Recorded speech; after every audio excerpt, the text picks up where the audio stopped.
how to set back tap or double tap to open speak screen on the iPhone 16 series.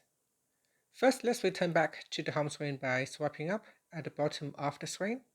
And from the home screen, tap on Settings.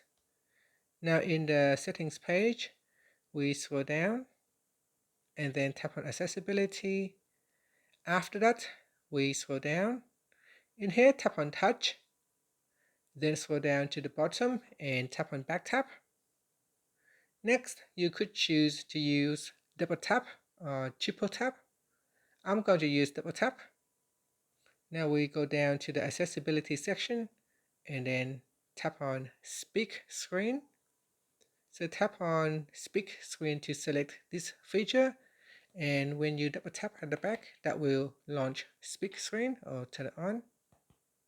Double tap, none, accessibility shortcut, system. And that's it. So that is how you can quickly activate your speak screen function. No speakable content. And that's it. Thank you for watching this video. Please like and subscribe to my channel for more videos.